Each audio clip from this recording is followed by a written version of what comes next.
Okay, we are live. Hi, this is William Ramsey. Welcome to William Ramsey Investigates. On today's show, I have a very special guest. His name is David Smith. He works with the Bad Press podcast, also Hemispheric Press. I'll put links to his work and his podcast, but this will be our third show. Our first show was about Andrei Puharich. I heard him through The Biblical Hitman. And I didn't know much about Puharich. I researched it. Everybody should really know about Puharich. I think he's a very significant figure, somebody in the new age and kind of esoteric movement is the way to put it. Dulles Brothers, we did the first show and we've been trying to get this one done. I've been busy all day. Sorry for the late start again, but it's going to happen. So the Dulles, I'm trying to remember, maybe David can remember where we left off, but the Dulles Brothers were giants. One was, for people who don't know, one was Secretary of State under Eisenhower. The other is the head of the CIA in 1953.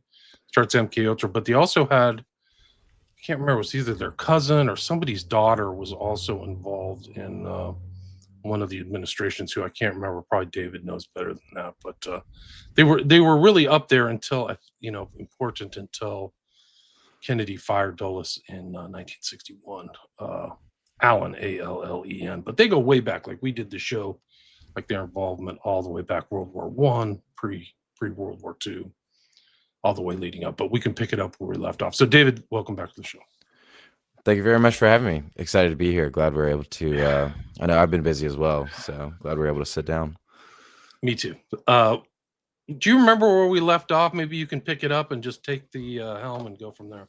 Yeah, absolutely. We left off with Guatemala and kind of the Operation PB Success that Alan Dulles and the CIA ran down there to oust Jacobo Arbenz and put Colonel Castillo Armas into kind of the presidency, and how that sparked a civil war in Guatemala that lasted for over 30 years and kind of culminated with a genocide against the indigenous Maya during the administration of Rios Montt, which was in the early 80s during kind of Reagan. So anyways, this was kind of like the reason that Guatemala is important also for wider Latin American Cold War history is it was the blueprint for what would happen in Cuba a few years later after Castro had taken power through, his the Cuban Revolution. And so the same people that you see organizing Operation PB Success in Guatemala are going to be organizing the Bay of Pigs. So it is, the Dulles crew. And we talked a couple about those names, and there's so many names that it's tough to get a bunch of them straight. But these major figures from the CIA in the 50s and, into the 60s are going to be involved down there in everything that happens with Cuba. And the reason that Cuba is so important is because I think to understand it's a really solid place to begin to try and tackle some JFK research and what happened during the JFK administration, and particularly what happened between JFK and Alan Dulles that led to, when you mentioned that he was, fired from the CIA, the Bay of Pigs and the whole issue of what to do with Castro down in Cuba, really paved the path for that to happen. And that's going to be central to a lot of kind of what happens in the CIA also in the early 60s. And, the anti-Castro Cuban movement is very, very prominent down there, in New Orleans and stuff. So we'll get into some of that stuff. And that puts us like mid 50s kind of with Guatemala. Eisenhower administration. During the Eisenhower administration, like Dulles and the CIA really ran the show, and they had helped Nixon get into the vice presidency. And so early in Nixon's career, he had actually been antagonistic towards the Dulleses. I think it was the Marshall Plan. The Dulleses were in support of the Marshall Plan to rebuild Europe and to invest a lot of money into rebuilding the infrastructure and restarting trade and all of that, kind of thing after after the war, and Nixon was actually opposed to, spending so much money, and wondered why we should be kind of involved in, European affairs, kind of that classic, I guess, isolationist, Republican mentality. But what the Dulles actually did is they brought him over to Europe and took him on a tour and kind of courted him. And they actually got him on board with the Marshall Plan and got him on board with their plan to rebuild Europe. And that was in the, late kind of after the war, late 40s. And as a result of kind of that relationship, they, I think especially John Foster had an influence, not saying he was the only reason that Nixon got into Eisenhower's vice presidency, but they were, cultivating that relationship. And so that relationship with Nixon continued all the way through the Eisenhower administrations. And obviously Nixon would run against JFK in the 1960 election. So that's why that relationship is really interesting, because they had, like I said, the Dulles and the CIA were largely running the show. We talked about how they had overthrown the Mossadegh in Iran. Guatemala happened. There were, various kind of conflicts around the world where the CIA was, either pursuing covert or, just out in the open action against foreign leaders. And Nixon was a part of that. He was involved in, those presidential briefings where Eisenhower was also, in support of these policies as well. But as they go into, like, as it transitions out of the Eisenhower administration into JFK, they had, when we'll talk about the Cuban Revolution, but that, I just wanted to point that out, that relationship with Nixon was they were pretty close, with Nixon starting in the late 40s, kind of through the late 50s. So the primary, the primary issue of the 1960 presidential election between Nixon and JFK was the issue of Cuba and the Cuban Revolution. And so Castro, I think on January 1st, 1959, declared, that they had won the revolution and had taken control of the government. And they had overthrown Fulgencio, or Castro and his, guerrillas, and Che Guevara had overthrown the Fulgencio Batista regime, who had been very cozy with the United States.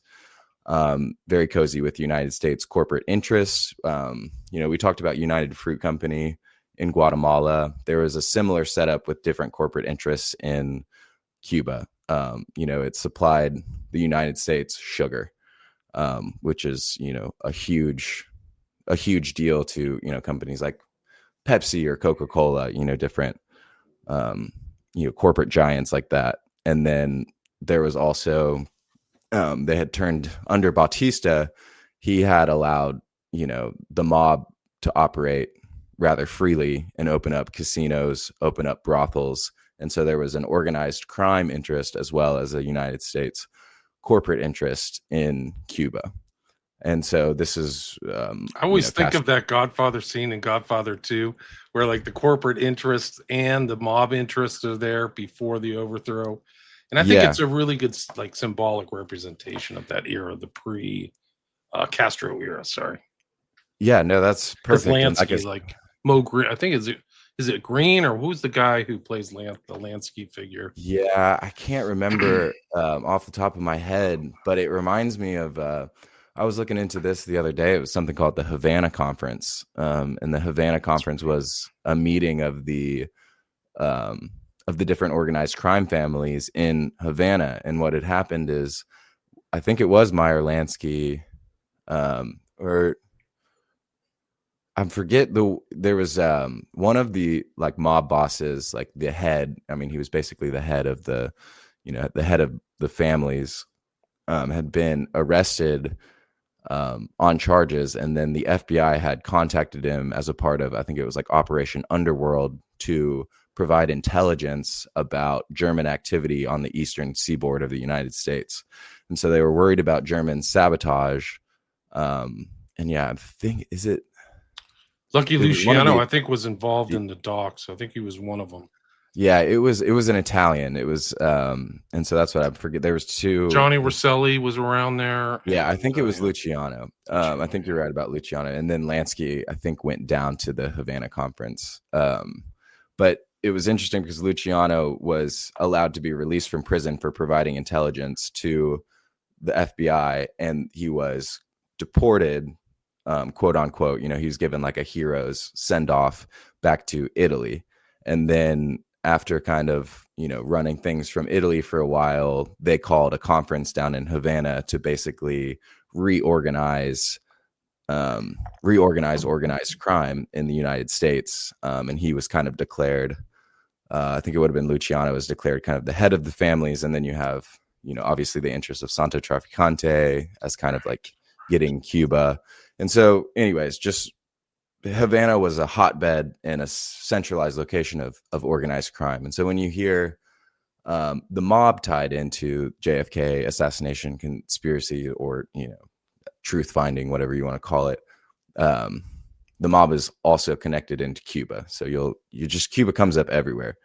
But anyways, Castro overthrows them. Obviously, the United States is very opposed to Castro. He's not super communist to begin with, but given what he did, it was the only place for him to go was the Soviet Union. And so he quickly allied, and they became more of, and there were communist influences in his movement. Guevara's a stone cold communist. Yeah, that's what, and that's, he teamed up with him, and Guevara was, I think we mentioned it, he was in Guatemala with our Benz. That's right. And so he shows up all over the place. He shows up in the Congo, Angola. Mm-hmm. He really was an international figure. I think he's from Argentina originally, like what his real name was. Yeah, and he was a doctor, and he traveled through the really just kind of these very remote villages throughout Latin America before kind of ending up in Guatemala, and then Guatemala really radicalized him. And so he began to pursue, kind of international guerrilla communism, full throttle. But they were all meeting in Mexico City. And that's what's interesting is Castro was a student. He was a law student. He was not, and he was the son of a plantation owner.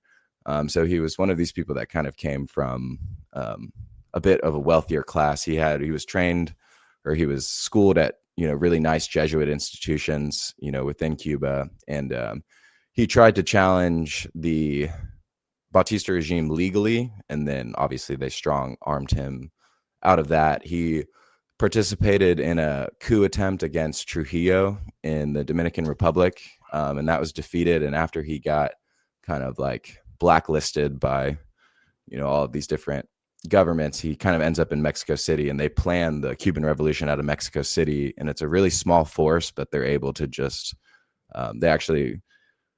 they almost lose in the beginning, and they have to go to, I think it's the Sierra Madre Mountains, and they regather, and then they take Cuba. That's in the population of Havana is mostly Western Havana. Cuba. It's mostly Western. So the Sierra Madres is the far east part of Cuba, and then they slowly made their way. There wasn't Batista didn't have a lot of sympathy with the population. Let's put it that way. Yeah, and that's what he was extremely unpopular, which is one of the reasons why Castro was able to do it with a pretty limited force, is because it was, I don't know. I mean, I don't know if, like I said, he even if he was communist, he may have underplayed that a bit in order to like get to power and then actually kind of enact a lot of those, policies. So anyways, that's the most major issue, because obviously Cuba is, 90 miles off the coast of Florida. They begin to ally with the Soviet Union, and this becomes, a major geopolitical conversation. And Dulles, behind the scenes with Nixon and the rest of the Eisenhower administration, are planning an Operation PB Success like, operation down in Cuba. And so they are trying to figure out, but since there's a presidential election happening and it happened in 1959, they're kind of in this transition window waiting to see, if Nixon wins the presidency, then they're just going to go ahead with the plan that they have. And Nixon was much more, I guess, aggressive. He wanted to take a much more aggressive action and probably would have supported U.S., conventional military forces on the ground. So they're planning something through the CIA, but with support of the military. And then there was actually what Dulles ends up doing is he starts playing both sides of the presidential election. And so then you get into, it's a really interesting, like the social networks in Washington and the Kennedys' relationship with kind of like the circles of power. It's like the Kennedys were obviously in those networks, like they, were different, being Irish Catholic and not necessarily being, kind of from super traditional money. But the point of that is JFK and Dulles were in the same circles, and Dulles had met JFK, previous to the presidential election, and he had, different contacts with both JFK and with Robert Kennedy, kind of throughout the early processes of the election. And so he would actually go and give John F. Kennedy briefings about CIA's plans, or kind of like what they were, their policy positions towards places like Cuba. And it came up in a debate, in a presidential debate. It was the final presidential debate. And JFK was actually able to appear tougher on Cuba than Nixon was, because Nixon wasn't allowed to disclose that they had been planning, that the Eisenhower administration had been planning covert action in Cuba. And so JFK was like, we need to go, like Castro needs to go. We need to, fight communism in Cuba. And then Nixon actually, he had to take kind of a contrary position to that. And that election was notoriously very, very close. And so, that response and that perceived weakness in the debate, because he had to kind of hold his tongue, because of Allen Dulles, may have impacted that election some.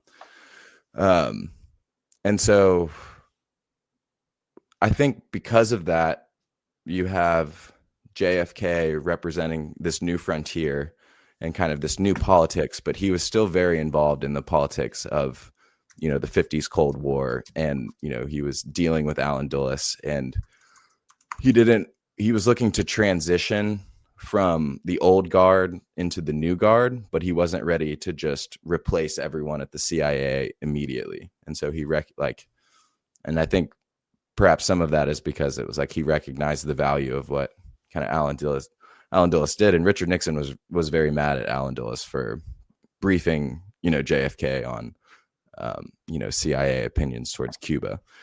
So anyways, that sets the stage for the Bay of Pigs. But before we get into like the official JFK administration, Dulles immediately antagonizes JFK by assassinating Patrice Lumumba down in the Congo. And so he did it, the CIA assassinated him in the transition period between before JFK was inaugurated. So right, it was 3 days before. I think it's January 17th, 1961. So it's like a direct shot across his, like, the bow or whatever you want to call it. Yeah.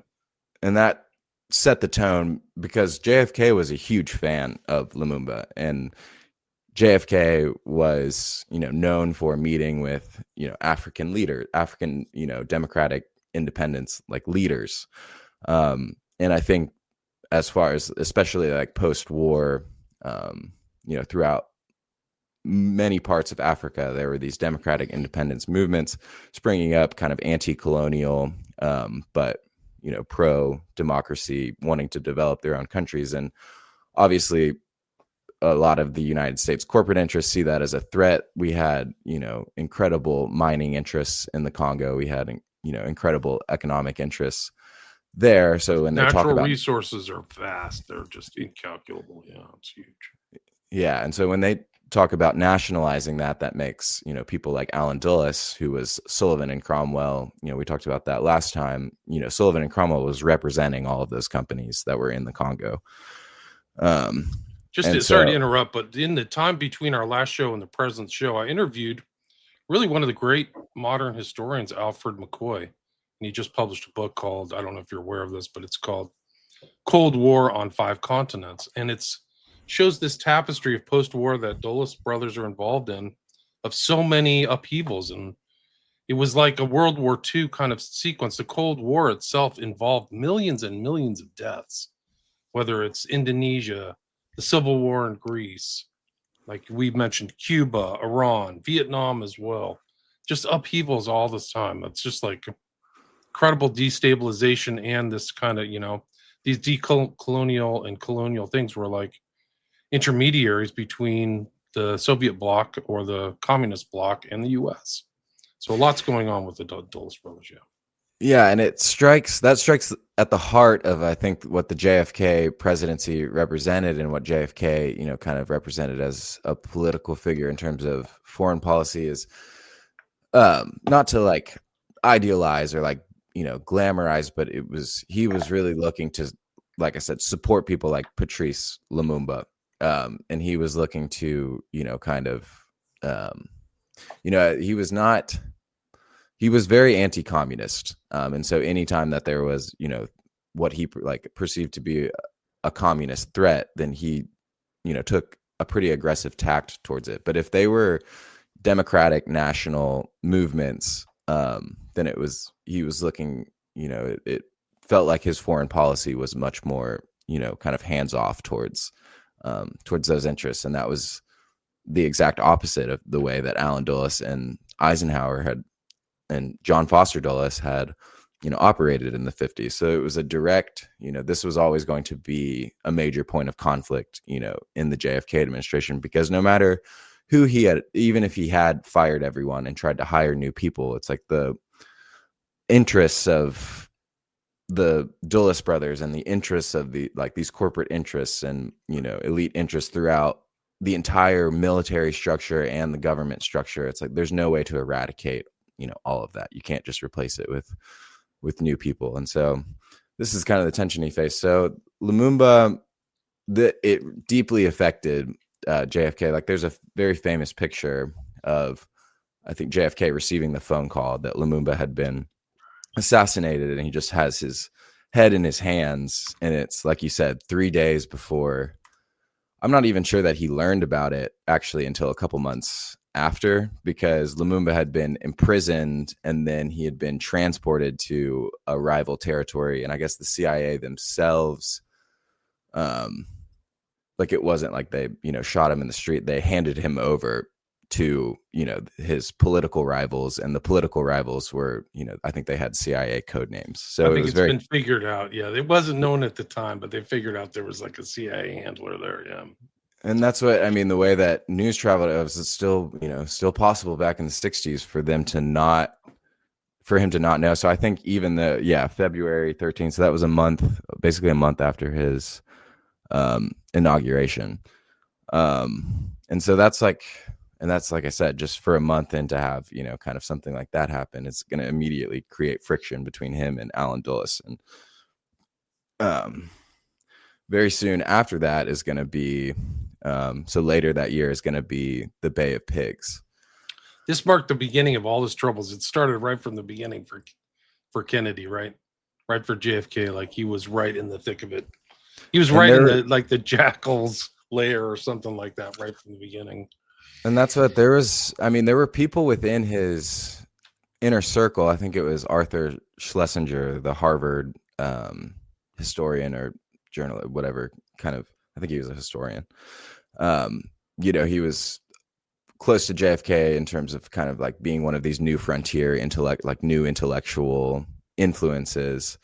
And people like him were trying to persuade JFK to not keep Allen Dulles on at the CIA.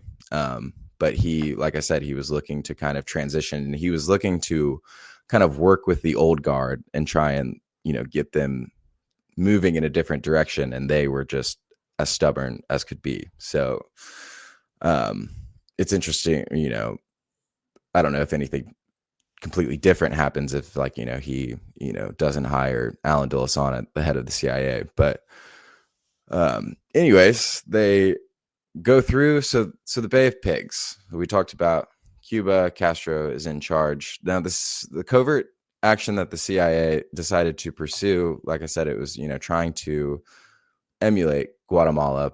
They train a force of Cuban exiles, so people who had fled the Castro regime, whether it was because they had their livelihoods threatened or it was, they were political targets. Castro went on, a huge killing spree, imprisonment spree, immediately assuming power as, a leader does after a coup.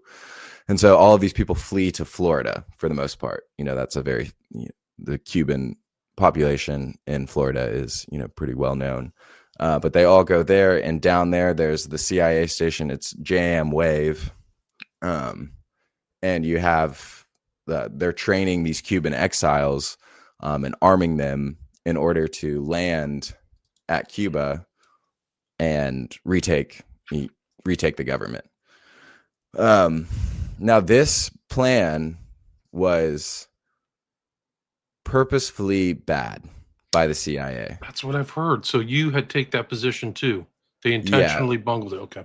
And this is kind of the opinion of the Devil's Chessboard and David Talbot. So I'm kind of leaning towards that. So it might be, some source bias, but the way that he painted it made a lot of sense. Is that what they were trying to do was force the president's hand to approve a more conventional military operation.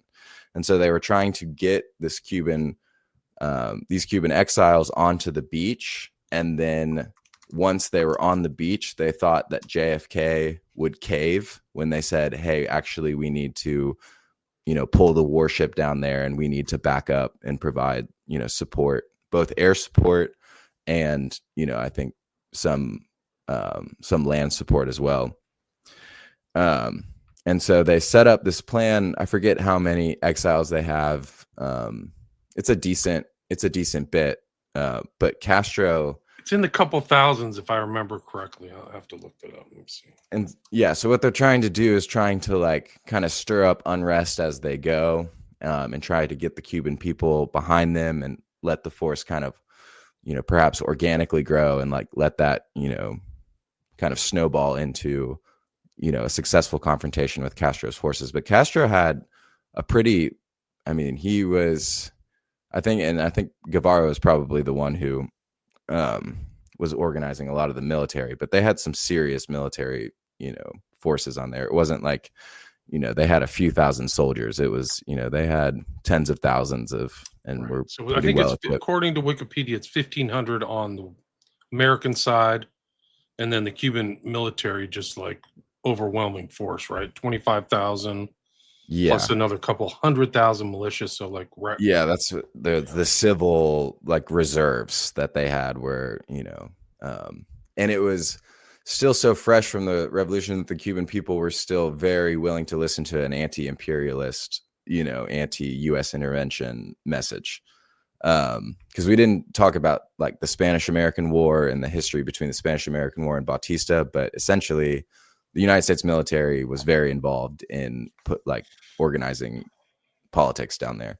Just a recommendation for you or other listeners. I interviewed I think she's an NYU professor. Her name was Farrar, and she wrote a book called Cuba, An American History.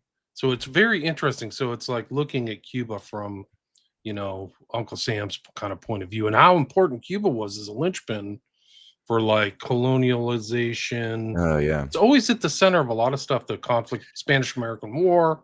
And then I interviewed her, and then she went on and she won the Pulitzer Prize. So good. Oh, that's amazing. Yeah, I'll have to look at that. Listen to the guy. She's super great. I mean, it's a great book.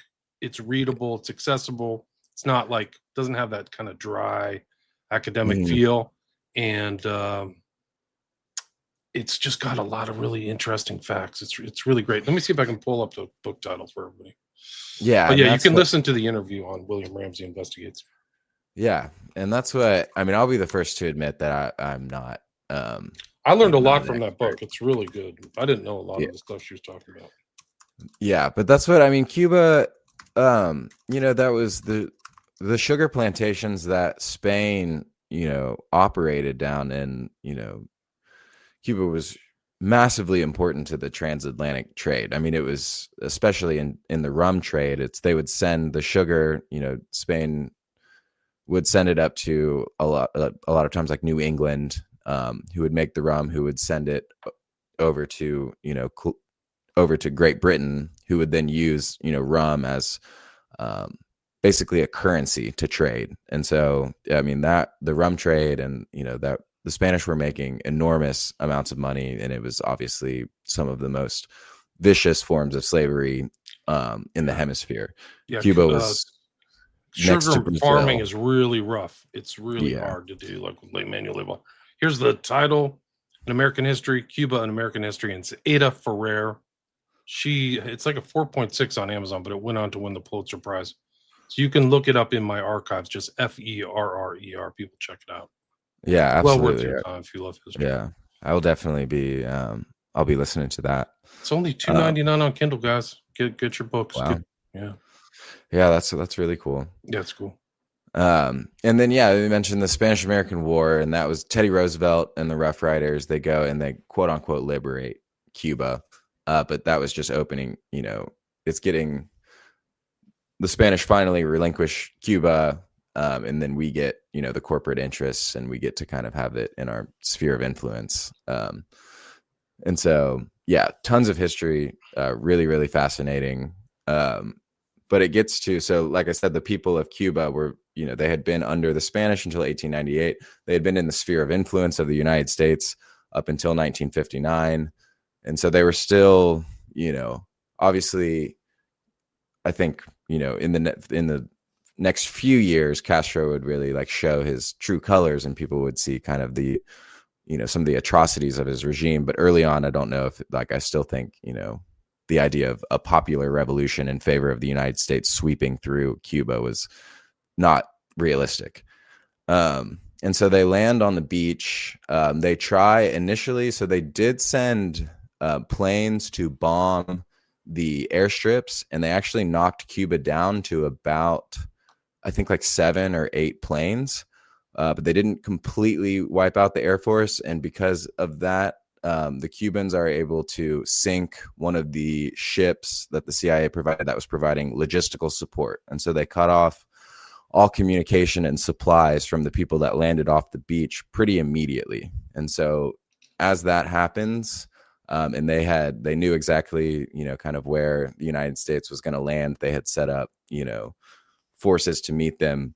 And so immediately, the CIA starts calling back to Washington. And this is, so I think Richard Bissell really oversaw a lot of this, the Bay of Pigs.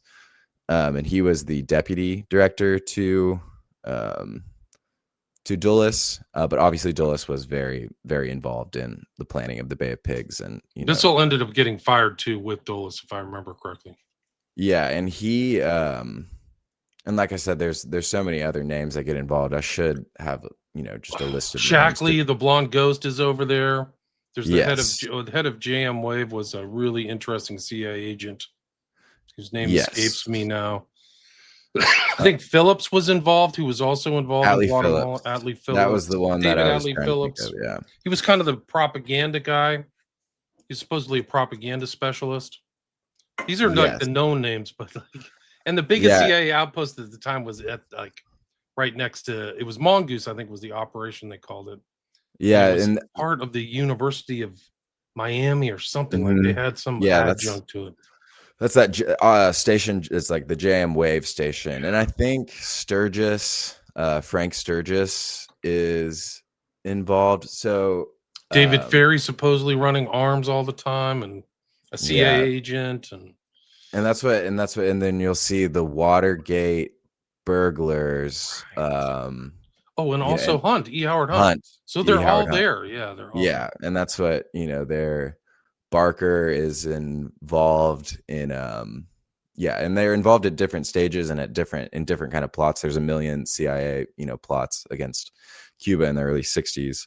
But they go, so just to finish Bay of Pigs, they land on the beach, they cut off logistical support, they go back to Washington, and they go to the president and they say, hey, we need more air support. We need, you to send either, the Air Force or the Navy planes in there, and provide cover. And then we need to, get more forces down there to support them. And they expected, once the troops were on the beach, that JFK would approve it. And that's what, I guess that was like Dulles' calculation, is the reason that the planning of it. I don't think he necessarily thought that force of 1,500 was going to succeed in overthrowing Castro, but I think he did believe that JFK would cave to sending in, more support. And JFK, to his credit, did not cave. And he did not provide I think they support. were used to Eisenhower just rubber stamping everything they said. Like, Yeah, okay, and that's all right. Eisenhower just like, you want to throw that, do it. And this was and different. And I also, one other thing is, E. Howard Hunt was very close to these guys. So he wasn't some kind of like set aside. He was doing the training and shoe ending and stuff. So he had personal connections to a lot of those anti-Castro Cubans leading up to Bay of Pigs and after. I think you wrote a book about it. There's a book about him and them. Yeah. And he's and then Hunt actually wrote, it was like his son interviewed him about kind of all of the stuff with Cuba and JFK and kind of Watergate and some of this different stuff. And he had some interesting things to say. I mean, it's all, it's spooked out, but still he, begins to at least open the lid on, some of the stuff that was happening down there. So JFK, all of the, the Bay of Pigs invasion force gets either killed or captured. And it's an absolute disaster for the United States. They look completely foolish, and they look inept, and they look, terrible. And so JFK publicly takes the blame and says that this is on me. I approved the mission, and, we miscalculated. This is my fault. So publicly he takes the blame, but then behind the scenes, he puts the blame on Dulles. He puts the blame on Allen Dulles and begins to try and negotiate a way to remove Dulles from the director of the CIA, and put someone else in. And so he doesn't do it immediately. It kind of like grows, this kind of movement of his grows over time. But eventually he does axe Dulles, or at least, Dulles may have resigned, but he may have just been, kind of forced out the door. But this is a major, major deal for Allen Dulles. He's been the director of the CIA since, the first Eisenhower administration, has been, I think, director of the CIA for 9 to 10 years at this point, and has overseen, basically the Cold War foreign policy of the United States. He was remained very involved with the Council on Foreign Relations, and was a major figure in the Council on Foreign Relations, and represented a lot of, that organization's interests while in the CIA. So it's, he had allies, to say the least, who were also kind of enraged at his removal from the CIA.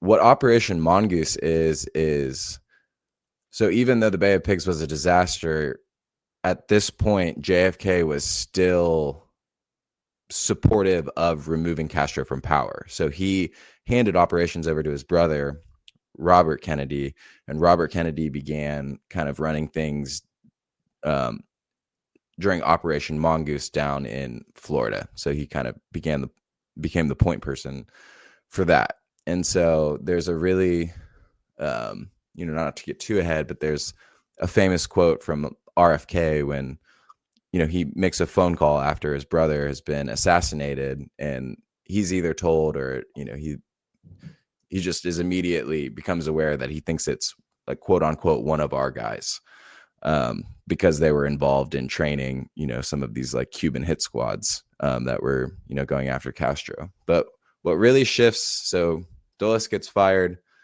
but what really shifts JFK's opinion on Cuba is the Cuban Missile Crisis. And so that happens very shortly after.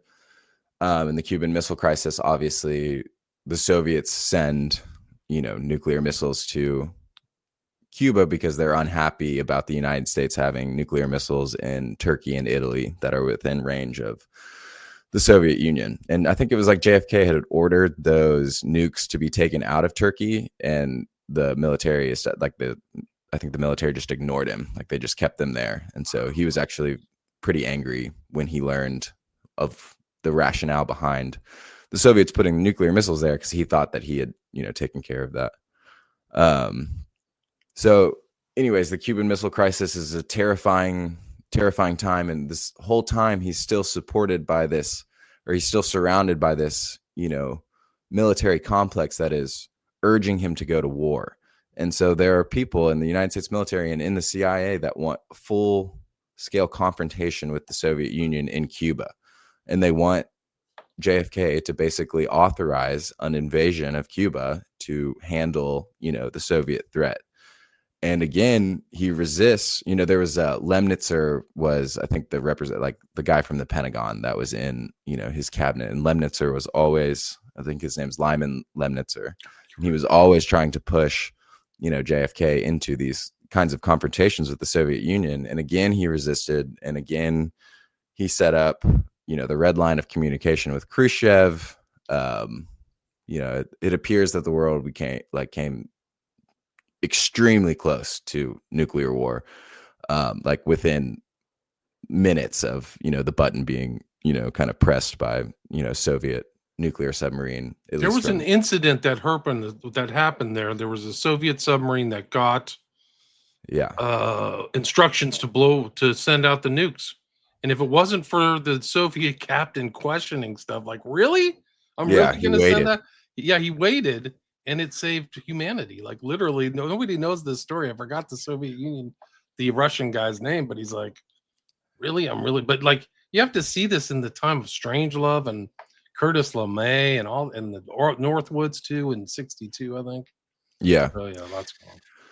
Yeah, and that's and I think it scares the bejesus out of JFK, and I think it scared Khrushchev too. And I think they, what happens afterwards is they begin to put, I think, a nuclear arms freeze on the development of new nuclear weapons. They negotiate some arms deal that begins to look more like a de-escalation, which is exactly the opposite of, like I said, that these war hawks and kind of, that were surrounding him wanted. And then he agrees during the negotiations of the Cuban Missile Crisis to basically to quit trying to oust Castro from power. That he'll shut down Operation Mongoose, and that he'll shut down any covert CIA operations aimed at either assassinating or, overthrowing Castro in some way. And once that happens, that's when the CIA, they had already turned against him. The CIA was full of Dulles loyalists. And so Dulles, even though he had been fired, the way that I've seen it described is that he continued to basically run the CIA out of his home.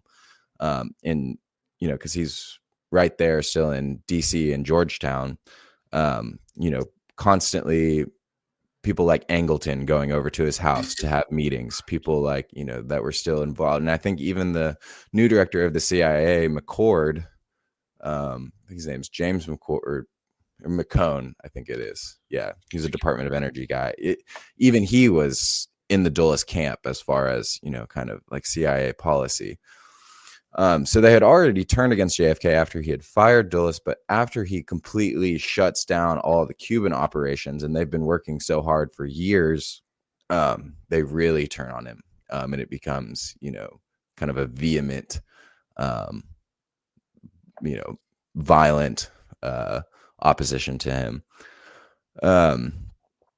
And what I guess, a lot of kind of like, if you're looking at the Cuban aspect of the JFK assassination, and it's all of the hit squads that they had been training, all of the assassination squads, all of the, kind of operations that they had been running, turn from going against Castro to kind of turning inward and looking more towards JFK.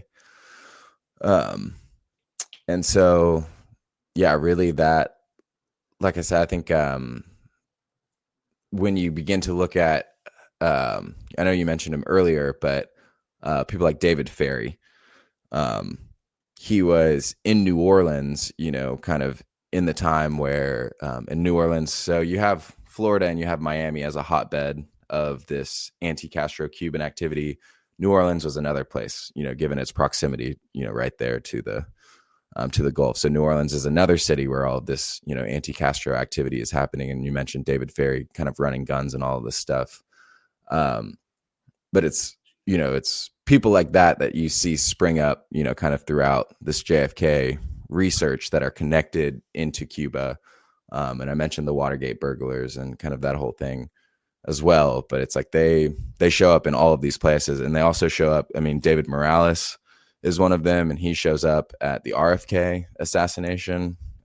His son just published a book, so really and he said Morales was saying, we got JFK, and what did he say? JFK in Dallas. Now we're going to get RFK in LA or something like that. And then he had a mysterious death that he took all his secrets to the grave. But apparently that guy was a real enforcer, tough guy, like a real tough guy, not like a guy who thought he was tough, but really beat people up and pistol whip them and stuff. Yeah, that's what he was. He was large, and he was. He liked to drink, and so when he would drink, he would become violent. But he would also, he had that quote after he had been drinking, and I think it was like, we quote unquote is like, we got that son of a bitch, didn't we? When they were talking about JFK, and so it was, kind of one of these things that's. His son used to follow me on Twitter. I got to see if he still follows me. Yeah, because I've mentioned him before. Because like you said, there's all of these characters like Sturgis, Ferry, Morales, real tough guys. I mean, Hunt had like 27 kills or something like that. Like that's what he said. How many people he killed? Shackley, the blonde ghost, is all over the place. Yeah, and it's really interesting because. And so just take like one of those people like David Ferry. So, and then you begin to see all of these connections between Cuba and Oswald. So that's the next place that Cuba becomes, super important, is because especially like later towards the Oswald story, like really as you get closer, and closer to the assassination when he's in Dallas, like he becomes closer to Cuba. But even when he was 16 or 17 in the Civil Air Patrol, David Ferry was his commander at the Civil Air Patrol.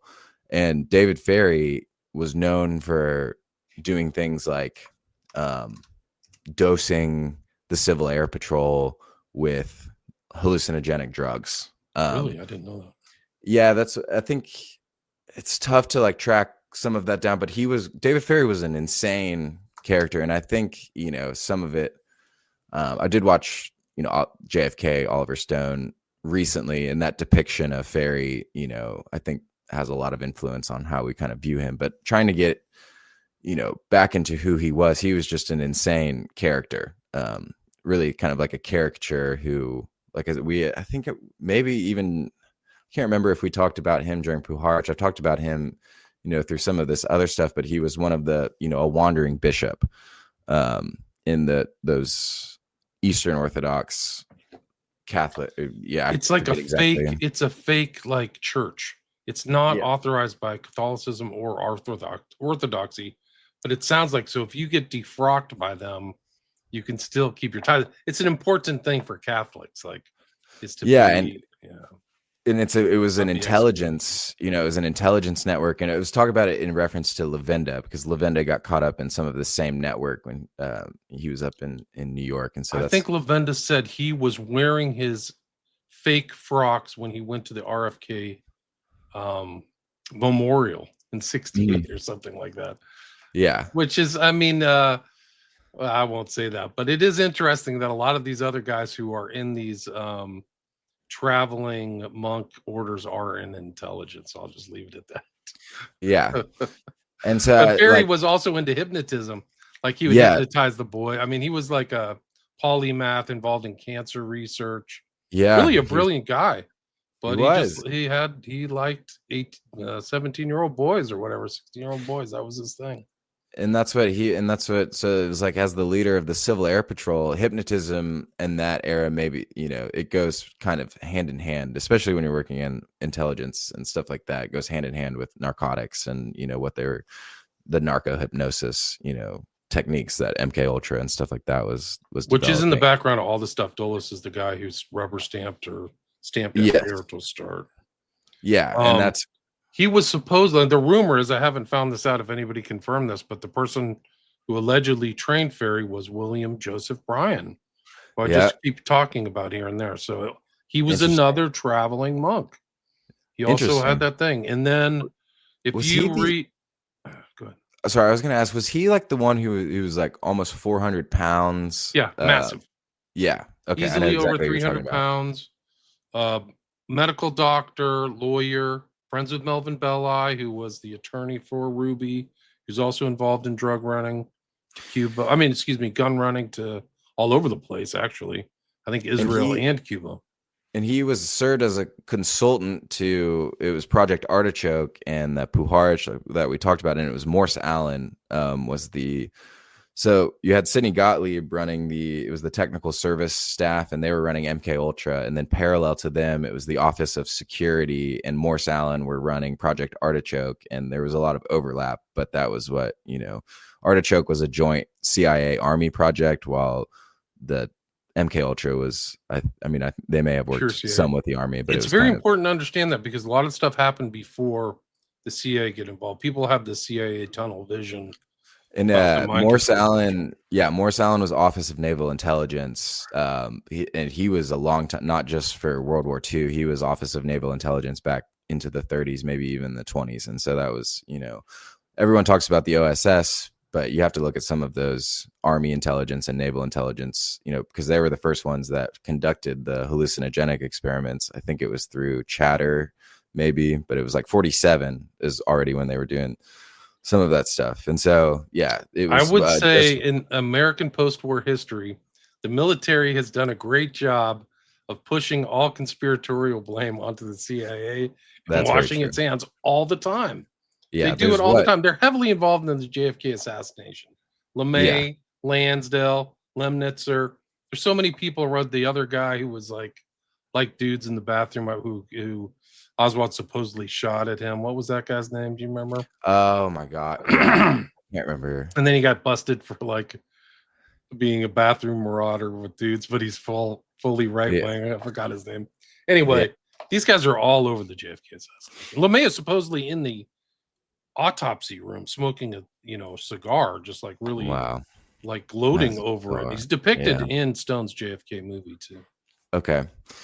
Yeah, and that's what. And this is, like I said, kind of focusing on, the Dulles angle, and that's naturally the CIA one. But obviously the JFK assassination isn't going to be explained by just looking at, Allen Dulles and some of that stuff. But getting back to Oswald and some of that stuff. So maybe Ferry had kind of introduced Oswald into, maybe some hypnosis or some narco hypnosis, something like that. He joins the Marines. He ends up at the base in Japan. Is it in Osaka or Asuga? I forget. Atsugi, which is outside of Tokyo. So it's basically a suburb of Tokyo.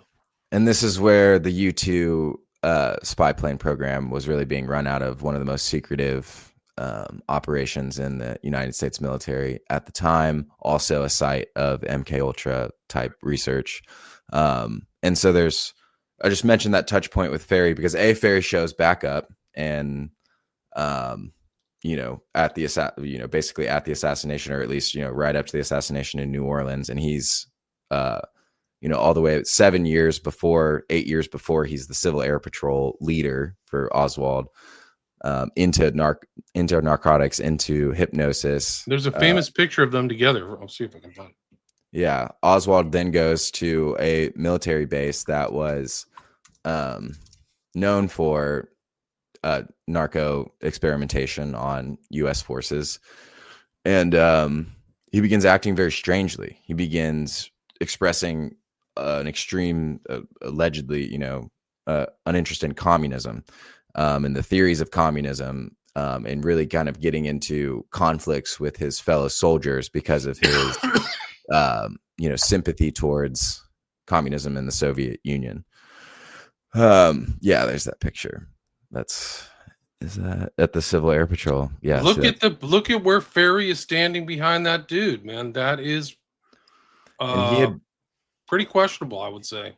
he had been like one of the things that had kind of like why he goes into this super strange underground is I think he had been caught engaging in homosexuality probably while he was in the military or something, and had been chastised for that. And so that was kind of like his records. James Day has done a lot of research on him. I'll get you in touch with Day because he talked to somebody about Ferry recently, but his records, Ferry's records, indicate that he had trouble when he was a Catholic priest. He was a Jesuit, right? But they didn't say you were gay back then. He said you had some euphemism like you had emotional problems, or they covered it up. I don't think the Catholic Church covers that stuff up anymore because they had too many problems. But like back in the days, they would just say the guy was emotionally unstable, and then they kick you out, and that's what happened to Ferry.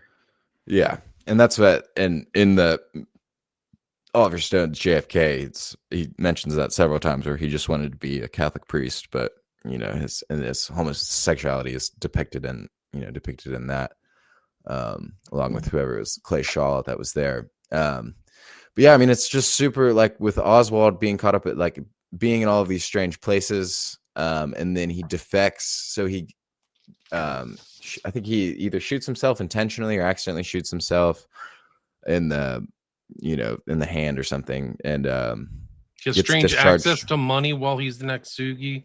Like he's able to go out and party at clubs and spend money on women and things like that, where he has strange income. So he has some other strange source of income for some reason. And he shows up at that money shows up while he's defecting to the Soviet Union as well. He was able to stay in some of the nicer hotels. He was like stopped off in like Finland or Sweden or something. Helsinki, I think. And was able to stay in like the nicest hotels in Helsinki. And it was like, how is he getting this money? He didn't have a job before that. He was poor in the Marines, 18, 19 years old.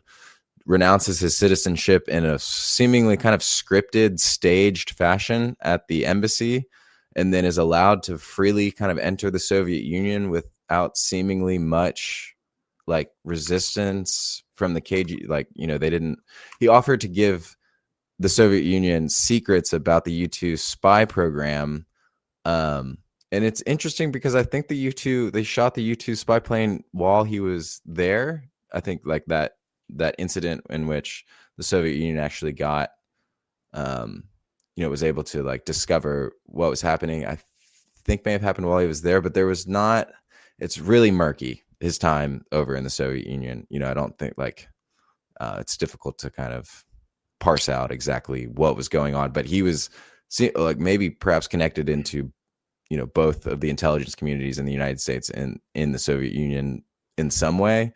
It was Harvey's guy's the name. I couldn't remember last time. Was Paul Harvey, an attorney who like handled stuff. Oswald was special, man. There was something very weird about him. The fact that he could kind of come and go and supposedly defect and then get back in the U.S. during the whole Cold War, no less, right? So it's like, oh yeah, come on back. Work for fair play for Cuba. Go ahead. And that's what I mean is he comes back with no real resistance, which is strange. Like, if an American citizen renounces their citizenship and talks trash about the United States and is in support of the Soviet Union in the early 60s, it seems like there would be more attention paid or some more conflict around his return. But he was able to return. He returns with Marina Oswald, his wife, and then they end up in Dallas, and then he also ends up visiting New Orleans frequently. And, just kind of tying it into the Cuba, his office. So he tries to, I think, join the Cuban exile, like student group down in New Orleans. And they think that he's weird and they don't really like let him join. And then a week later or something, like later in the week, he's out handing pro-Castro pamphlets out to people in the street, causing a scene, being like pro-communist. And so it's like, he's kind of trying to like play both sides or trying to organize this conflict. And he puts out the address of Camp Street, on his Fair Play for Cuba, or the I think it's the Fair Play for Cuba committee or whatever office he was running the pamphlets out of. That office that he puts on there shared an office with Guy Bannister, and Guy Bannister was the guy who had kind of been in contact, I think, with David Ferry. Was very close with him, and Guy Bannister was, I think he was FBI. He was high up in the FBI. Yeah, he was the head of the FBI office in Chicago, where all the mobsters were. So he's right under Hoover. He's like, and he's like a 33rd degree Mason or a Order of the Jesters. Like, he's got all these secret societies, and he's involved in the UFO stuff. Like, he's like part of the UFO sighting. Like, you cannot write this stuff. It's incredible. Yeah, he was the quote unquote, the real X-Files started with Bannister, and it started with, the Kenneth. There were a couple different sightings in Washington State, but he was pretty sure the one that responded, to the Kenneth Arnold sightings, and there's a whole bunch of stuff with that. So again, and it's like he shows up down there. Sorry to interrupt. One more thing though, but Bannister was the character witness when Ferry got sued by TWA. So he actually showed up and said, "Oh, Ferry's a really nice, great guy," which Ferry wasn't really. He was a predator, man. He liked teen boys.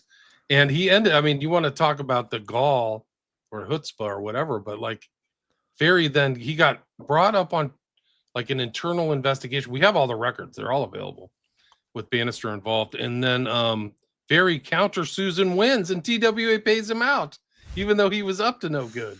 Like, he had a whole secret life. And then the other people in the cap is like Dave Adler. What is it? What's the guy's name who dealt all the drugs?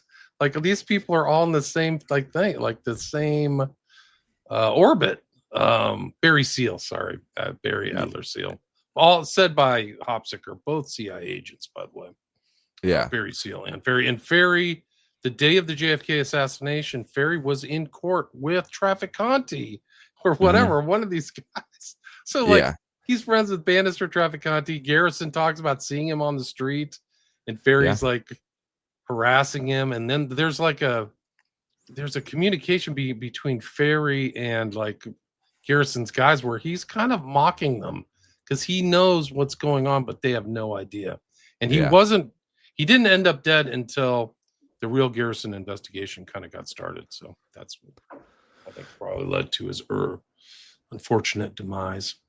Yeah, I think he was definitely the loosest end on that New Orleans investigate. I think that was probably, kind of the easiest target. I mean, obviously they like go after Shaw, but it was, they never really had any hard evidence. But I think Ferry would have been the one that they may have been able to kind of, may have enlightened, some of the situation had they been successful. And, I think these guys are either brought up, they're going to be like investigated, or they're going to be asked questions, and then they turn up dead. Like the same thing happened in the 70s too. Like, whoa. Yeah. When they kind of reopen it after that. So it's just that connection, and that's what, this Fair Play for Cuba. And the other thing that happens that connects him into Cuba is so he's reported, I think, by either the FBI or the CIA or both, as having gone down to Mexico City and tried to either defect to Cuba or like go into Cuba. And what the investigations end up revealing is that it wasn't his, like, so they supposedly had a phone call from Oswald to the Cuban embassy talking about either defection or, some sort of like pro-communist thing that he wanted to do. And the FBI reviewed the tape, and they concluded that it was not his voice, that it wasn't Oswald actually speaking. And so it was a CIA, seemingly kind of a CIA operation to make it appear as if Oswald was working with the communist Cuban government, not the, Cuban exile. And that's probably why he was handing out those pamphlets, as they were trying to cultivate that image of Oswald being pro-communist Cuban, pro-Castro.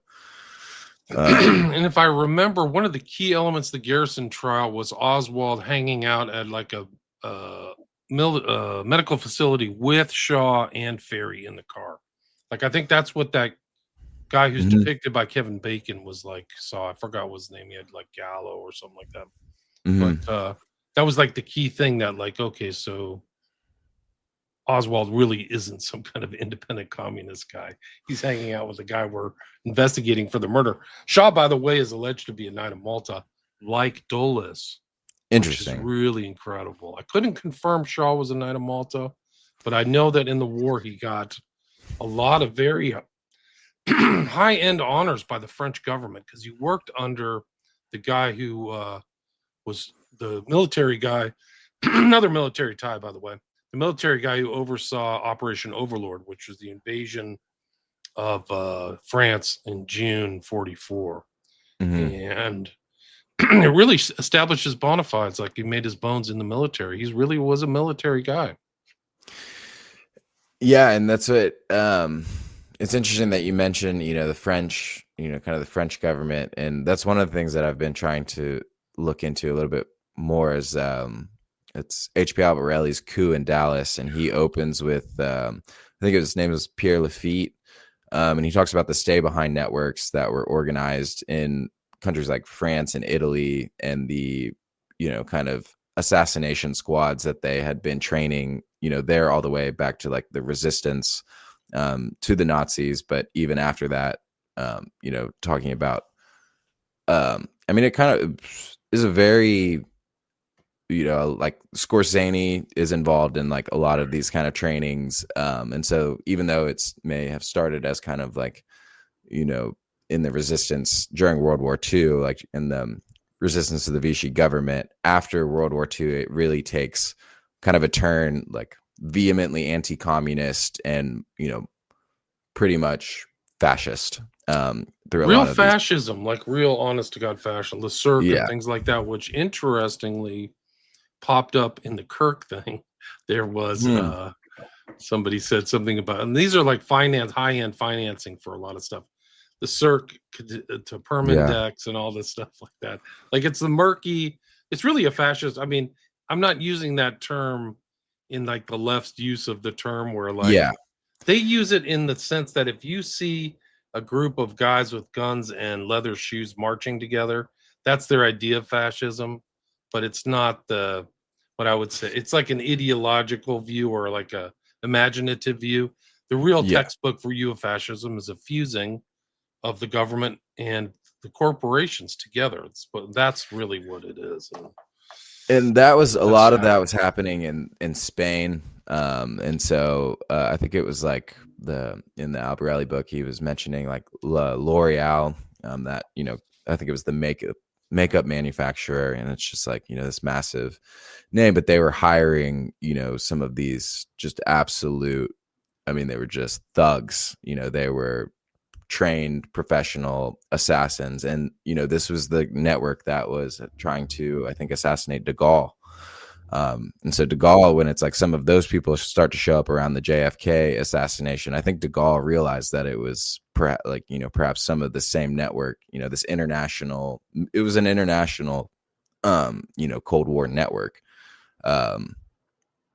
committed to kind of like fascism and assassinating political leaders in this way. And so that whole angle is really interesting. So it goes, and Dulles was involved, in all of that. He was involved in organizing, those stay, helping to organize those stay behind networks, and organizing their activity throughout, the CIA. Italy was crucial to the United States and to the CIA as not falling to the communists, so it was, even though de Gaulle was antagonistic a lot of times towards the United States, they were extremely committed to, fighting communists with these networks that we mentioned. And so Dulles, you get into all of these connections and you get all of these people, and all of them do, tie back to Dulles. And I guess it's like when kind of viewing his, he had motive in the JFK assassination. And a lot of people have motive. It's an interesting quote. I forget who said it, but it was, when they said JFK arrived in Dallas that day, that he was the most murdered man in history, that it was, there were both significant people and institutions that were, aligned against him. And Allen Dulles was certainly one of the most major figures in that whole, kind of anti-JFK sphere. And he was very coy about the JFK assassination, kind of when asked about it. I mean, he gave a very, kind of spooky answer. I think we mentioned that kind of the last time, but it was, not obviously admitting, denying it, but it's a very, kind of What did he say? I don't recall. What was it? It was just, I think it was being interviewed like towards the end of his life, and he was strolling, and I forget the exact quote, but it was a very tongue-in-cheek denial. It was kind of like what, you mentioned how a lot of people were kind of gloating over, kind of JFK's assassination. David Morales was bragging about it. There's, the man you mentioned in, the autopsy. So it was like he was... Curtis LeMay was a real... I mean, it's another show in itself. He was a freaking maniac. He should have been put in a psychiatric hospital. He wanted to bomb everything. He bombed freaking Japan, Korea.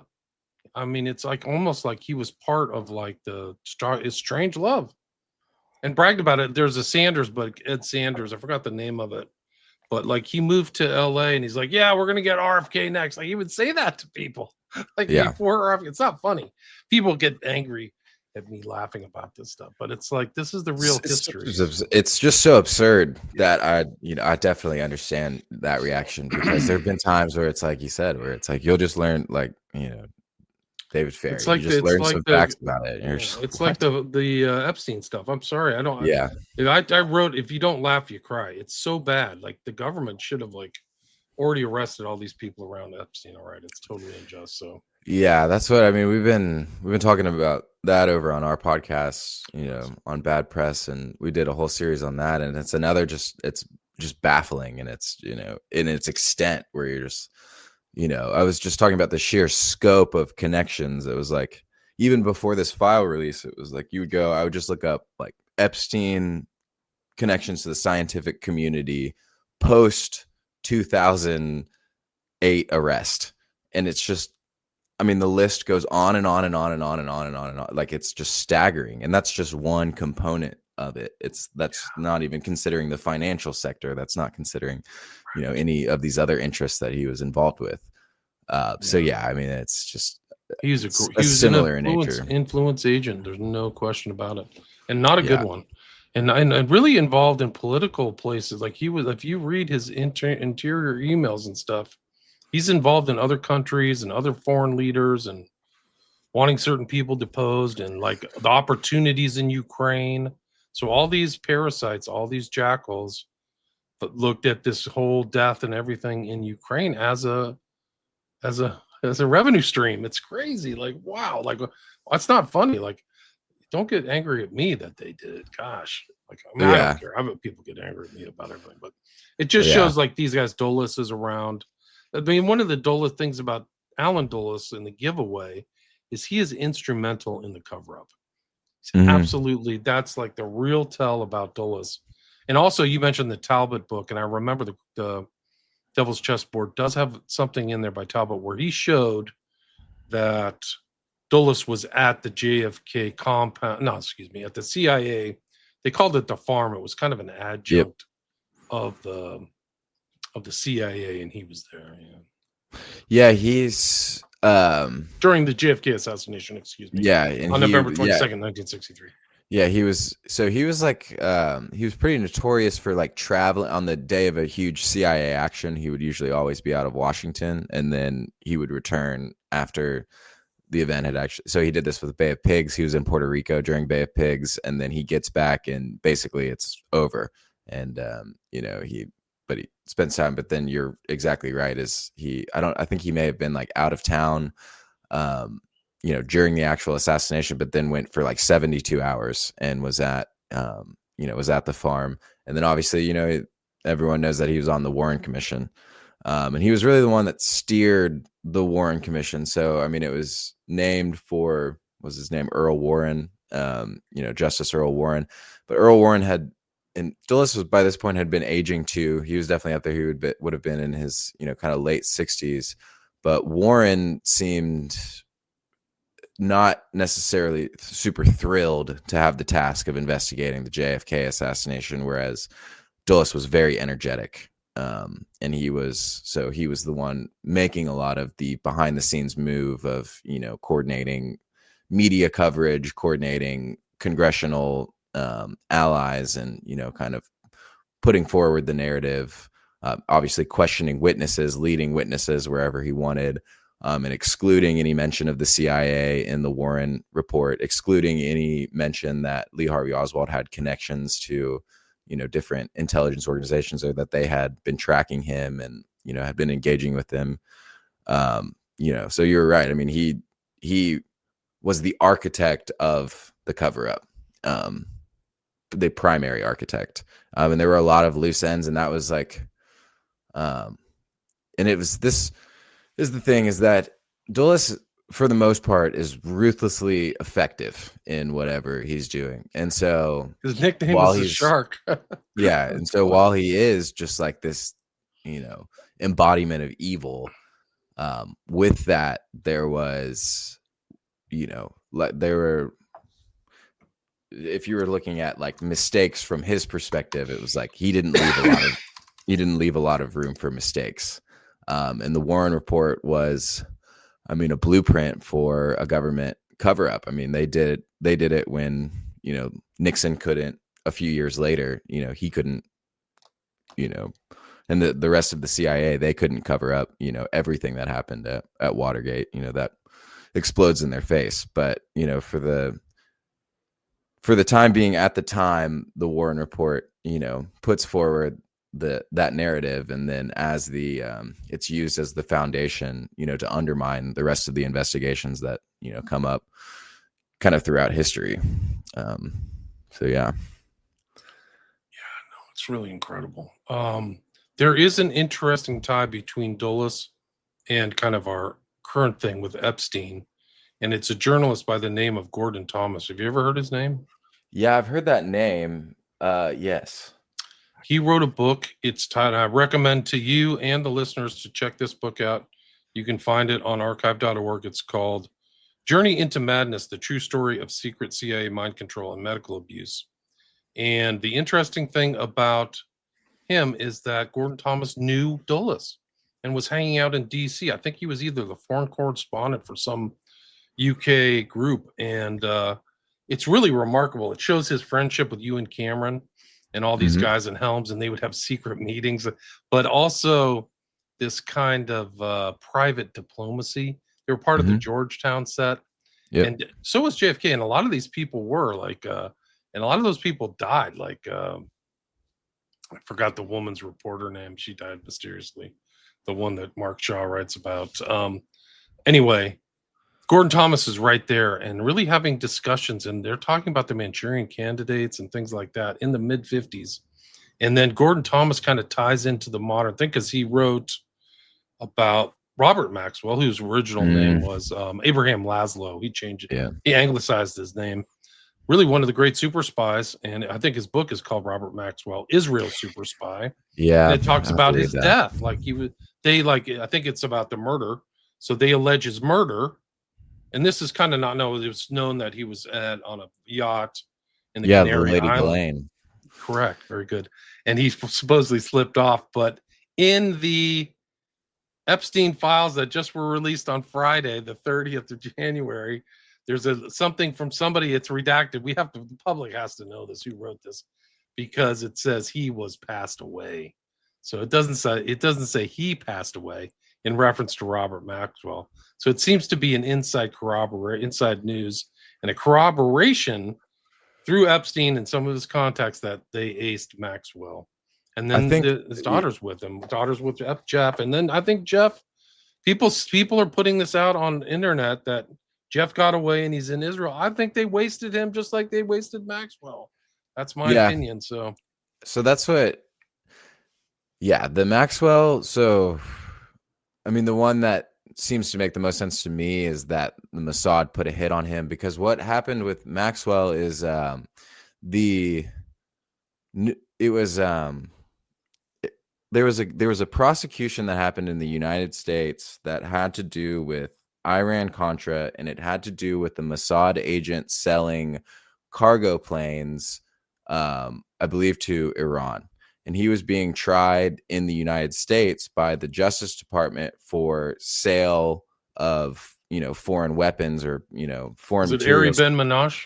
Yes, that's Ben Manash. And then Ben Manash was involved, or at least had knowledge about the Mordecai Vanunu kidnapping, the nuclear scientist who was blowing the whistle on Israel's nuclear program. Timona. Yes. And so Ben Manash was able to prove in court that he worked for the Mossad. He was able to produce passports that proved that. And so he was acquitted, but he had been burned by Mossad because they didn't support him during that trial. They tried to leave him to hang, and they didn't admit that he was working for them.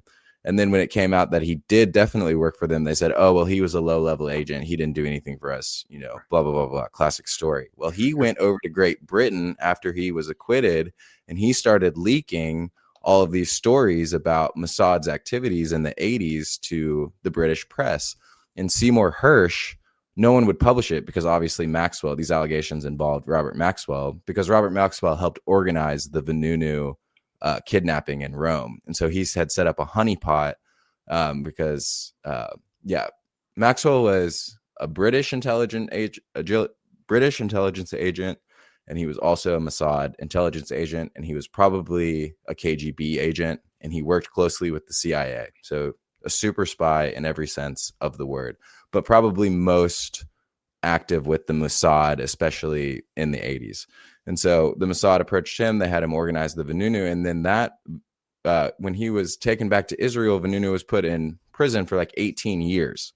And so he had the hammer dropped on him. And this is the types of stories that Ben Manash was leaking to the press, but no one would publish it except for Seymour Hersh, because Seymour Hersh was able to use his contacts and able to corroborate, key elements of Ben Manash's story. And Seymour Hersh published either a book or a journalistic series that outed Maxwell as a Mossad agent. And this was in the late 80s, early 90s. And so because it had been aired out in the press, and Maxwell sued him for libel, and Hersh won. And so Maxwell had to, kind of accept defeat. And it was weeks to months after that affair that he was probably targeted. I think Mossad is the one who took him out off the Lady Ghislaine. But they brought Maxwell to Israel, and they buried him on the Mount of Olives, and they had the prime minister and former prime ministers. There's a famous quote about him that was, Robert Maxwell has done more for Israel than today can be said. And so it was talking about how, kind of intimately he was involved. And then obviously, but that whole... Those are only the stories we know, we don't know all the stories. And Epstein's patron in the 90s, immediately following that, is Les Wexner. And Les Wexner joins with Charles Bronfman and creates the Mega Group, which is an Israeli political lobby. And Les Wexner signs over power of attorney to $5 billion to Jeffrey Epstein. And so he has, Epstein was involved in Iran Contra. I mean, it's those connections are. He almost has unlimited funds. He was saying, I don't know how much truth is in there, but in these most recent drops, he's sending an email to somebody saying he's an investment representative for the Rothschild fund worth $160 billion. So I'm not saying he has access to it, but he can finance stuff. And it's clear he's financing people and throwing around money that to average person is very consequential, like $50,000 here and there. For me, that would be life-changing, but he does it very casually, without a lot of, because I think he had constant income coming from his trafficking networks and whatever he was doing. He's clearly making money. There's a very shady thing. Interesting thing. Another connection to Gordon Thomas, that's kind of my point of bringing him up, is that he co-wrote the book with Martin Dillon. And Dillon, after Epstein died, Dillon sent me an email of what he thought about everything. And I read that into the record and I reposted it on my X. So if people want to listen to that episode, you can just go into William Ramsey Investigates and search for Dylan, D.I. like Tim Dillon, same last name, who co-wrote it with Gordon Thomas. But Gordon Thomas kind of, some of these writers and things like that, they've either just kind of faded into obscurity. But that book that he wrote about CIA is one of the more important ones, up there with Operation Mind Control and Search for the Manchurian Candidate, because he's talking about first person at the very inception in the 50s. So it wasn't like somebody looking back at all the research and stuff. Like he's literally talking to Dulles. It's really incredible. That is incredible. Yeah. And it's really interesting. Yeah. Because in tying in, I think British intelligence is extremely important, to that story, and British intelligence also with behavioral modification and behavioral control. And I was talking a little bit about this, and I think you said you've interviewed Recluse before. It's Stephen Snyder, but he wrote. Yeah, I've done a bunch of his books and stuff. Yeah, Trump and the Anglo-American establishment, and it's goes into a lot of. But he really focuses and hones onto like some of these British intelligence networks and kind of what they were doing over there. And obviously, there's the Maxwell thing that you were doing, but they were, extremely involved as well. Here it is, guys. Journey into Madness. Check it out. That's what this is, kind of one of the lost texts. But this, we can go into some of the dullest stuff. Let me see if I could find some of this. Like, he's with all the MK doctors too, which is very uncomfortable, like Sargent and Cameron and stuff like that. Let me read. This is from page 103. Dr. Cameron brought with him another psychiatrist, an Englishman who had reminded him that they had last met at the banquet given by the American Psychiatric Association. Dr. William Sargent mentioned in, what's the guy who said The Ultimate Revolution? It's, what's the writer? Who wrote Brave New World? Oh, Aldous Huxley? Aldous Huxley mentioned Sargent in that famous statement. The posted carried an item when they was in town, medical conference. Just as the capabilities of other guests would have astounded her, she would have been amazed to learn that among his other skills, the strong-faced Dr. Sargent was regarded by her husband as Britain's leading medical expert on eliciting confessions. Nor, of course, did Clover know that Dr. Sargent did not approve of all the techniques of Dr. Cameron. Clover is Dulles' wife. But Clover was therefore surprised to see her husband, Alan Dulles, lead Dr. Wolf and Dr. Cameron to his den after arranging for another guest to give Dr. Sargent a lift back to his hotel. The two doctors were then joined by Dr. Monroe, Dr. Gottlieb, and Richard Helms. Can you imagine? Like, that's almost like a nefarious ultra criminal convention. Literally, you and Cameron, Sargent, Gottlieb, Helms, and Alan Dulles. It's terrifying. Yeah, it's terrifying. I'm not laughing, guys. Don't make fun of me. Yeah, that's right. Amazing knowledge. That's why you laugh.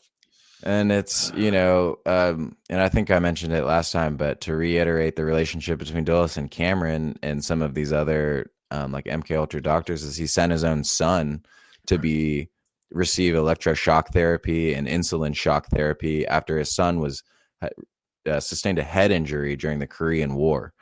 And so it was like he knew the tactics, and he knew how barbaric it was, and the rest of his Clover knew how barbaric it was. And, the other, I think it was like maybe Dulles' daughter or something like that. It was, the one who kind of ended up taking care of her brother, getting him out of the United States. They got him over to Switzerland, and kind of away from, some of the more extreme things that were going on. But he was still conscious enough to, let his sister know or let his family know how horrific, his experience was. And so this is a man who sent his own son into the lion's den. Yeah,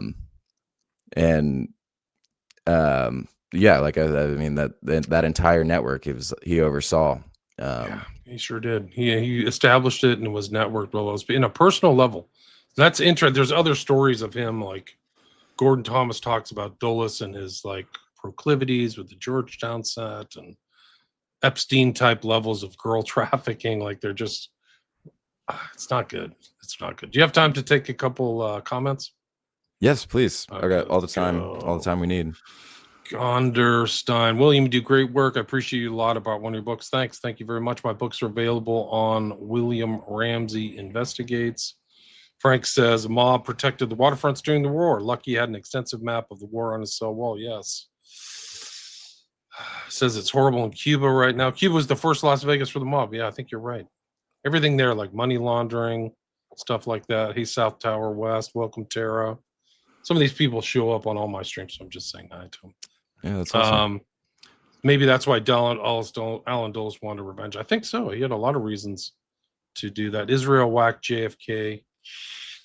They might have been involved, but they didn't have an involvement in the cover-up. But I think everybody wanted JFK dead. Honestly, I think he was kind of like a sacrificial lamb or something. Yitzhak Rabin was in Dealey Plaza. I did not hear that. Lucien Sarti, Grassy Knoll, French Corsicans. Not surprised. They usually bring somebody from outside of the country because they can do that stuff. They don't have any connections to the people, which is why you see all those weird planes flying around when Charlie Kirk died, because they don't care. They don't know who Charlie Kirk is. It's just another person. Yeah. Regard, William, are you blaming Catholics for whacking JFK? Give me a break. This is just the kind of nonsense people make up. We were talking about a non-Catholic group. It's actually for people who get kicked out of the Catholic Church. These fake Orthodox orders and stuff like that. It's like saying there's like a fake Knights of Malta. There's all kinds of fake groups. That's what these guys would do. That's what Ferry did. And what's worth noting that JFK was the first and perhaps probably only Catholic president. And this was actually many people, especially kind of related to the neo-Nazi movement and, kind of some of these other nefarious organizations in the South and that were extremely present around Dallas, had a lot of anti-Catholic sentiment. And so I don't think, necessarily the Catholics would have wanted to, get rid of JFK. That doesn't seem likely, but, I think Israel. Yeah, go ahead. Oh yeah, go ahead. I was just going to say, thanks, Regard. I don't believe the whole Israel whack JFK thesis. Sorry. I don't believe it. Any connections between Dulles brothers had to McGeorge Bundy? I think he was a key player in Vietnam. Bartos, do you have any ideas about that? Yeah, Bundy was in his cabinet, or I'm sorry, it was in the cabinet of JFK, and I think was actually pretty close with JFK.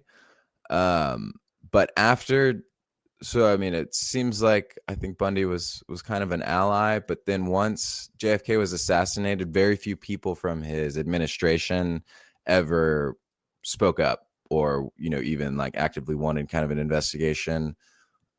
So Bundy, I think does go on to play, a huge role in kind of the Vietnam War, but that's another justification that we didn't really talk about, is JFK appeared to be kind of trying to de-escalate tensions in Vietnam, going against the kind of military industrial complex.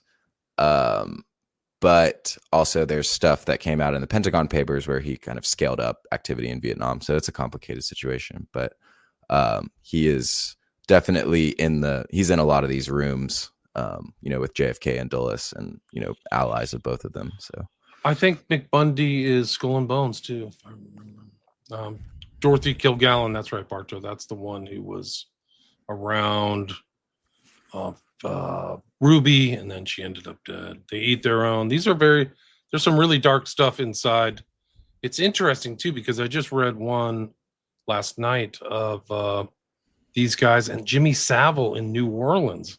Like there's a statement. It's not like testimony in court, but there was a statement to the FBI that Savile's hanging around with the Epstein network, which makes perfect sense to me. Make a video of the ISIS that attacked the airport in Niger. This is relevant now. Attacked February 1st. I'm not aware of that. Tara asked, do you have to do is read the JFK files that have been allowed to us? Do you have to do? Well, yeah. All you have to do is read the JFK. I think so. There's a lot of files available now. A lot of great work is still going on.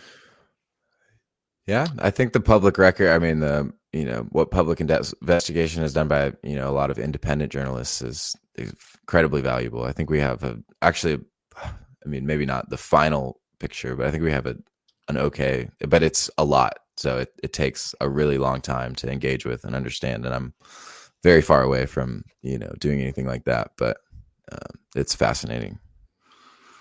Telegraphic asks, are you familiar with dark journalist theory on the aerospace actors behind the JFK murder? Oswald's co-workers at Riley Coffee went to NASA shortly before the Dallas event. Do you have any thoughts on that, Dave?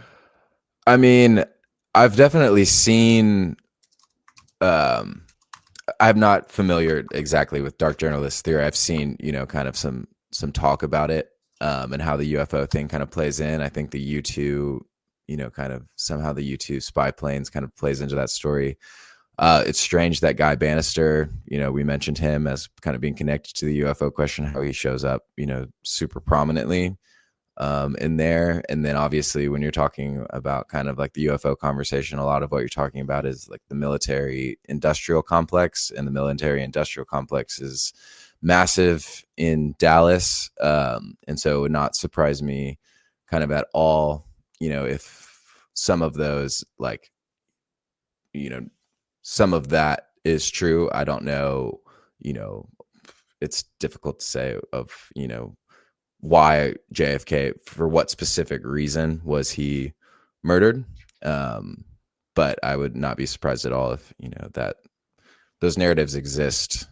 And there's some, kind of weird, spooky behavior, from the CIA, with Bannister or FBI. I guess he was FBI, but, and then, also, like I said, kind of the military industrial complex with, kind of whatever, projects they were working on. So I think it's a really interesting angle. I haven't looked a lot into it though.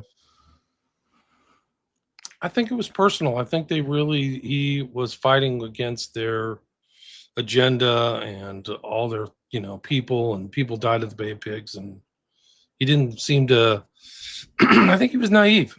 He was a young guy. He died at 42. So I don't think he knew that he was in this like wilderness of mirrors and intrigue and what really was maybe going on behind the scenes. He had, I don't know, it's my speculation, but it just seemed like maybe he didn't know the gravity of what he was involved in. Maybe he did. Yeah, it seemed to me like he kind of got glimpses, but I don't think that he thought the response would be. I think he thought he had enough political capital to win a second administration, and that he would have enough political will to really do what he wanted to do in that second administration. But it was I don't think he expected the response to come, in the way that it did. So yeah, I think a little bit of naivete. And then what's even spookier than that is RFK basically knew that he was going to die. A lot of people kind of just described him as kind of a dead man walking when he, declared his presidential bid. Interesting. So it's there. If you read James Douglas, who wrote JFK and the Unspeakable, there are sequences within there where JFK seems to have kind of a death wish, like his famous poem, like the poems he liked were very morbid, and like things like that. Like, it's a great book. I mentioned that because James Douglas came out with a new book. I wonder if he does interviews. I don't know. I haven't heard him out on the interview circuit, but yeah, we're at the 90-minute mark. Dave, is there anything you'd like to add? Anything I missed before we wrap it up? No, I don't think so. Like I said, I mean, it's huge topics. So it's, not going to be, probably not going to satisfy people who are super well read. But like I said, I mean, I think it's worth, kind of worth mentioning. And then, there's a lot of things that you threw out there, like the Knights of Malta. That's super interesting. I need to kind of I need to look more into that. I need to learn a whole lot more about, the good news is I've done a lot of shows on the Knights. I know. Of Malta, I have a whole queue. All that stuff. It's an incredible organization. You want to talk about a supranational organization that's been extant longer than some whole nations have been extant. It's the Knights of Malta. Like, how long has the German state really been around? Like, not that long. Like, I think only like 150 years or 200 years. Like, the Knights of Malta is millennial. It's 1,000 years old with a very strong Christian tradition. Like, it's really something else. Was it evolved out of just like, I know we're out of time, but it evolved Crusades. Out of the Knights? Okay, was it Knights Hospitaller? It's that different. It's different. Their Okay. full title is the Knights of St. John Okay. of things. They bounce between the Holy Land at like 1000 to no, they went to, what's the island there just south of Turkey? It's not Corsica, it's Crete. yeah, one of those. It kind of, and then they ended up in Malta. They were given something by the Holy Roman Empire to be in Malta, but they have a long kind of name. Yeah. But it's basically, it's based on Saint John the Baptist. That's their kind of patron saint. Okay. They're actually a very great charitable group. Like they do a lot of charitable works, feed the poor, heal the sick. They're also run by, there's some pretty sinister characters in the Knights of Malta, like Himmler, Dulles, Jimmy Savile. Like, how do these people get in there? Yeah. So it's supposed to be a Christian group. Yeah. Yeah, here's the full name: Magister Templi, Sovereign Military Hospitaller Order of St. John of Jerusalem, Rhodes, in Malta. So they bounced from the Isle of Rhodes to Malta. Okay. But they were kind of like very anti-Muslim, and they were pirates. They literally would piracy against Muslim ships and stuff, and do all kinds of crazy stuff for years, for literally centuries. But it's another backstory of this, of like the secret societies and the connections, and what really Intel kind of plays out is like a lot of these guys have like incredible secrets. Like they're not in just one secret society, they're in like 20 different orders, you know. Yeah. Yeah, that's fascinating. You are a publisher and a podcaster. Can you talk about that? Yeah, absolutely. So we have a Substack, which is Hemispheric Press, and we also have books. I am an editor, so if anyone is interested in writing a book, they can either get in contact through the Substack or email me at editor@Hemispheric Press. I really like working with different authors. And then we have our podcast is called Bad Press. It's kind of an extension of the publishing company, where we talk about stuff like this. We talk about, like I said, Epstein. We'll be kind of talking more about JFK in our next couple episodes. So yeah, please check us out. If any of this has been interesting to you. We're still very new, still very small. So, it's kind of, you got to start somewhere. Hemispheric Press editor, and then also Bad Press is David Smith. And this was part 2 of the Dulles brothers, who were really incredible. Like there's a lot of books out there. This is kind of like you said, like you can get as deep as you want on the Dulles brothers because they're all over the place. They really left their mark on 20th century history. And I don't know all that positive. Maybe if you're positive, like building the American empire, they did a great job of it. So that's goes back to that ruthless efficiency. I mean, if you support what they were doing, then they're phenomenal advocates for Sullivan and Cromwell and kind of elite corporate interests and stuff like that. But I would say for the average person, a very sinister figure in very sinister figures in American Cold War history. Yeah, I agree with that. Thanks so much for your time. Really appreciate it. Thank you very much. I appreciate it as well. Likewise. Stay there.